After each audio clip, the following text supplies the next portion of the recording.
तो हमारा क्वेश्चन कह रहा है यहाँ पे rocket has to be launched from earth in such a way that it never returns, मतलब हमको इसको रॉकेट को बाहर भेजना और ये वापस ना आए। ठीक है। If E is the minimum energy delivered by the rocket launcher, जो रॉकेट लॉन्चर है वो एनर्जी दे रहा है उसको ई, what should be the minimum energy that the launcher should have if the same rocket is to be launched from the surface of the moon? Assume that the density of the earth and the moon are equal and that the earth's volume is 64 times the volume of the moon. ठीक है। तो question को फिर से समझ लेते हैं। हम एक रॉकेट को भेज रहे हैं, कहाँ से? अर्थ से, किसी रॉकेट लॉन्चर के हेल्प से। तो जब हम उसको भेज रहे हैं, हमको कितनी एनर्जी लगा रहा है वो रॉकेट लॉन्चर उसको ऊपर भेजने में? Energy E. ठीक है। अब मैं उस रॉकेट लॉन्चर को और रॉकेट को लेके जाता हूँ मून पे। तो क्वेश्चन ये पूछ रहा है इसको कितनी एनर्जी लगानी पड़ेगी अगर इसी सेम रॉकेट को सेम रॉकेट लॉन्चर से भेजें। ठीक है। तो सेम तो होगी नहीं। क्यों नहीं होगी? क्योंकि मून जो है उसका ग्रेविटेशनल पोटेंशियल एनर्जी अलग होगा। ठीक है। तो मून की पोटेंशियल एनर्जी अलग होगी। क्या होती है पोटेंशियल एनर्जी, अभी हम देखेंगे आगे। तो इसलिए आंसर अलग आना चाहिए। और क्वेश्चन में क्या क्या गिवन है? हमको गिवन है आपका एक तो डेंसिटी, कि डेंसिटी ऑफ अर्थ और मून दोनों इक्वल है। और ठीक है, वॉल्यूम गिवन है कि अर्थ का जो वॉल्यूम है वो 64 टाइम्स है किसके?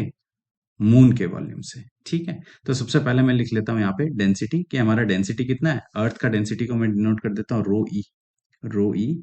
और ये किसके इक्वल है? रो मून के। ठीक है भाई, ये दोनों इक्वल है। ओके, ये हो गई हमारी इक्वेशन 1। पहले इसको समझ लिया हमने। दूसरी बात यहाँ पे जो हो रही है वो है हमारी एनर्जी। कौन सी एनर्जी? Potential energy. अब पोटेंशियल एनर्जी क्या होती है? Minimum energy required to bind any object to the surface of the planet. अगर अर्थ है तो अर्थ के, मून है तो मून पे कितनी एनर्जी? तो हमको पता है कि ग्रेविटेशनल पोटेंशियल एनर्जी जो होती है वो कैसे डिनोट होती है? यू। और वो क्या होती है? जी m1 m2 अपॉन आर। ठीक है। नेगेटिव साइन क्या रिप्रेजेंट करता है? कि वो सिस्टम बाउंड है। ठीक है। तो अगर वो सिस्टम बाउंड है तो वो नेगेटिव होगा। ठीक है। लेकिन अगर आप कोई चीज को अंदर से बाहर भेज रहे हो या फेंक रहे हो, तो यहाँ पे ये नेगेटिव की जगह क्या हो जाएगा? पॉजिटिव। क्लियर? दो चीजें होती है, work done on the system और work done by the system. तो अगर बाय द सिस्टम बाहर फेंक रहे हो तो ये नेगेटिव की जगह पॉजिटिव, आपको उसके ऊपर काम करना पड़ेगा अर्थ के ग्रेविटेशनल पुल के अगेंस्ट। सीधी सी बात है कि कोई भी चीज अगर अर्थ पे है तो वो अर्थ से बाउंडेड है। मैं भी अभी अर्थ से बाउंडेड हूं, नहीं होता तो मेरे को अर्थ बाहर फेंक देता अपने आप। अपने आप नहीं फेंक रहा है, इसका मतलब अर्थ जो है उसको पुल करके रखा हुआ है। तो उसके ऊपर मैं कुछ काम कर रहा हूँ रॉकेट लॉन्चर की मदद से उसको बाहर भेजने के लिए, तो उसके ऊपर इतना एनर्जी लगेगा। ठीक है। और ये कितनी होगी हमारी अर्थ के केस में? तो मैं यहाँ पे ये लिख लेता हूँ, this is equal to, earth के केस में लिख लेते हैं हम इसको, दिस इंप्लाइज एनर्जी हमको क्वेश्चन में गिवन है ई। ये किसके इक्वल होगा? G mass of the rocket M R लिख लेते हैं, और मास ऑफ अर्थ एम ई लिख लेते हैं, अपॉन सेपरेशन, जो भी रेडियस ऑफ अर्थ आ गया हमारा। तो यहाँ रेडियस ऑफ अर्थ कितना हो गया? आर, रेडियस ऑफ अर्थ के बाहर। ठीक है। ये हमारी क्या हो गई? पोटेंशियल एनर्जी, जिससे हमने रॉकेट को यहां पे रखा हुआ है, या कम से कम इससे ज्यादा एनर्जी देंगे तो रॉकेट बाहर जाएगा। ये हो गई हमारी इक्वेशन नंबर 1। अब बात कर लेते हैं डेंसिटी की। तो डेंसिटी का हमारा फॉर्मूला क्या होता है? डेंसिटी होता है मास अपॉन वॉल्यूम। सही बात है। तो मास जो है हमारा, यहाँ पे मास ऑफ अर्थ ले लेते हैं। ठीक है। तो mass of earth, okay, is M E. M E को लिख लेता हूं यहाँ पे मास ऑफ अर्थ, और एम एम, ठीक है, ये ले लेते हैं हम मास of moon, mass of moon. ठीक है। ओके। और एम आर क्या है हमारा? मास ऑफ रॉकेट। ठीक है भाई। अगर ये सब वेरिएबल्स हैं तो अब देखते हैं हम एनर्जी, इसको ले लेते हैं ई डैश। ई डैश क्या है? इतनी एनर्जी हमको लगानी पड़ेगी रॉकेट को लॉन्चर से बाहर फेंकने के लिए। कहां पे? मून पे। तो मून के लिए हो जाएगा जी, तो जी रहेगा, कुछ चेंज नहीं हुआ। मास ऑफ रॉकेट भी वहां पे एम आर होगा, लेकिन मास ऑफ अर्थ की जगह इस बार आ जाएगा मास ऑफ मून। तो मैं कैपिटल एम लगा के इस नीचे स्मॉल एम लिख देता हूं, अपॉन रेडियस ऑफ मून। ये हो जाएगा हमारी इक्वेशन नंबर 2। ठीक है। हम यहाँ पे आर एम की वैल्यू अभी पुट करेंगे और मास ऑफ मून भी पुट करेंगे। ठीक है। उससे हमको ये सिंप्लीफाई हो जाएगा। ठीक है। अब क्वेश्चन में क्या बोला है? क्वेश्चन अगर हम फिर से पढ़ें, assume that the density of the earth and the moon, okay, are equal and that the earth's volume is 64 times the volume of the moon. Earth का वॉल्यूम जो है वो किसके इक्वल है? 64 times the volume of the moon. तो सबसे पहले ठीक है। अगर दोनों की डेंसिटी इक्वल है, थोड़ा ध्यान देना अब यहाँ पे, डेंसिटी ऑफ अर्थ अगर फ्रॉम इक्वेशन 1 लिख लेता हूं यहाँ पे, फ्रॉम इक्वेशन 1, क्योंकि ये हमारी इक्वेशन 3 लिख लेते हैं यहाँ पे, इसको 2 और इसको 3 लिख लेते हैं, नहीं तो कंफ्यूजन होगा। इक्वेशन 1 क्या, डेंसिटी दोनों की इक्वल है। डेंसिटी क्या होती है, mass upon volume, 4/3 pi R cube.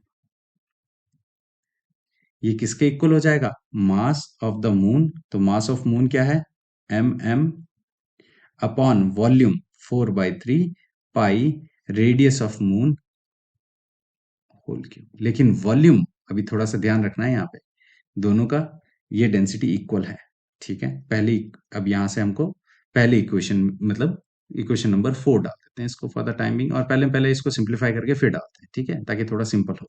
तो 4/3 पाई और 4/3 पाई कैंसिल हो गया। अब हम क्या कर लेते हैं यहाँ पे, हम लिख लेते हैं cross multiply M E upon M M. ये किसके इक्वल है हमारा, ये इक्वल है हमारा R E upon R M whole cube. ये हो गई हमारी इक्वेशन नंबर 4। अब अप्लाई करेंगे हम इक्वेशन जो हमको क्वेश्चन में दी हुई है। क्वेश्चन में क्या बोला है कि जो हमारा वॉल्यूम है वो 64 टाइम्स किसके वॉल्यूम के इक्वल है, मून, मून का किसके इक्वल है, 64 times the volume of the अर्थ। ठीक है, सॉरी उल्टा बोल दिया मैंने, अर्थ का volume 64 times volume of moon के इक्वल है। तो हम वॉल्यूम ऑफ अर्थ लिख लेते हैं, ये किसके इक्वल हो जाएगा, 64 टाइम्स वॉल्यूम ऑफ मून के। अब वॉल्यूम ऑफ अर्थ क्या होगा, 4/3 पाई आर ई क्यूब, और ये हो जाएगा 64 times volume of moon, 4/3 pi R M cube. अब यहां से हम 4/3 और 4/3 दोनों साइड कैंसिल कर लेते हैं, तो ये हो जाएगा R E cube is equals to 64 times R M cube, और R E upon R M दोनों का cube, R E cube upon R M cube, ये किसके इक्वल आ गया हमारा, 64। इसका मतलब mass M E upon M M वो भी किसके इक्वल आ गया, 64। ठीक है, तो अगर इक्वेशन 4 और 5, नेक्स्ट पेज पे चल लेते हैं, तो हमारे इक्वेशन नंबर 4, इक्वेशन, ओके थोड़ा सा स्क्रॉल नीचे करके ताकि आपको इक्वेशन 4 भी दिखे, इक्वेशन 4 एंड इक्वेशन 5 से हमको क्या मिलता है कि मास of earth upon mass of moon, ये किसके इक्वल है, रेडियस ऑफ अर्थ के cube upon radius of moon के क्यूब, और वो किसके इक्वल है, 64। ये हमको मिल गया। अब हम क्या करेंगे, अब हम ये वैल्यूज को पुट करेंगे कौन सी इक्वेशन में, इक्वेशन नंबर 2 एंड 3। तो सबसे पहले इक्वेशन 2 को और 3 को हम लेके आ जाते हैं यहाँ पे एनर्जी के केस में। तो सबसे पहले from equation 2, from equation 2 E हमारा किसके इक्वल है, G mass of earth mass of rocket upon R E. ठीक है, और हमारा एंड इक्वेशन 3 क्या बोल रहा है, ई डैश हमारा किसके इक्वल हो जाएगा, G mass of moon mass of rocket whole divided upon R M. Correct. अब हम क्या करेंगे, थोड़ा ध्यान देना, ई और ई डैश को डिवाइड कर देते हैं। ठीक है, तो सबसे पहले मैं लिख लेता हूं ई डैश अपॉन ई, तो ये हो जाएगा हमारा ई डैश अपॉन ई, क्या हो जाएगा यहाँ पे, G M M M R upon R M. ठीक है, इसको डिवाइड करना है, तो सबसे पहले मैं यहाँ डिवीजन लगा देता हूँ। डिवाइड किससे करना है हमको, ई से, तो ई की वैल्यू आ गई G M E M R upon R E.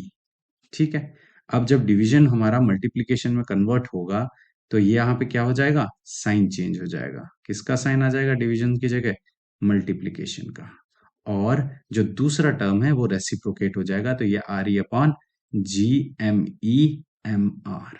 ठीक है, अब हम क्या करेंगे, एम आर को एम आर से कैंसिल कर देते हैं और जी को जी से, हमको मिल गया M M upon M E, ठीक है, into R E upon R M, ये हो जाएगा हमारा ई डैश अपॉन ई।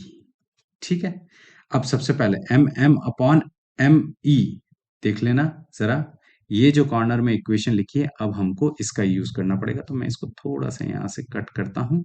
ठीक है, और यहां से कॉपी करके इसको नीचे लेके जाता हूं मैं यहाँ पे, एंड यहाँ पे हम लोग पेस्ट कर देते हैं। ये आ गई हमारी इक्वेशन, कौन सी, ये वाली। अब इसका यूज करेंगे हम। तो हम जब इसका यूज करेंगे तो सबसे पहले हमारे पास यहाँ पे एम एम, तो M E upon M M कितना है हमारे पास, 64। तो M M upon M E उल्टा करेंगे तो ये कितना हो जाएगा, 1/64। अभी पुट कर लेते हैं, तो M M upon M E कितना आ गया, 1/64। ठीक है, ये आ गया यहाँ पे। अब आर ई वाला क्या है, तो पहले अब मैं इसको मिटा देता हूँ। ये काम हो गया हमारा, M M upon M E. अब हम पुट कर देते हैं यहाँ पे R E upon R M. इसकी वैल्यू कितना है, होल क्यूब 64। सो दोनों साइड क्यूब ले लेते हैं, क्यूब रूट करेंगे तो किसका क्यूब 64 होता है, 4। ठीक है, तो ये आ जाएगा हमारे पास 4। तो इधर लिख लेते हैं हम इंटू 4। तो E dash will be equals to 4 और 16 कितना आ गया, 1/16। और जब ई को दूसरी साइड लेके जाओगे तो ये 1/16 हो गया। तो कितनी एनर्जी चाहिए, 1/16 किसकी, टोटल एनर्जी की। तो देखते हैं कोई ऑप्शन है हमारे पास, E/16। यस, ऑप्शन सी हमारा इस क्वेश्चन का करेक्ट आंसर होगा।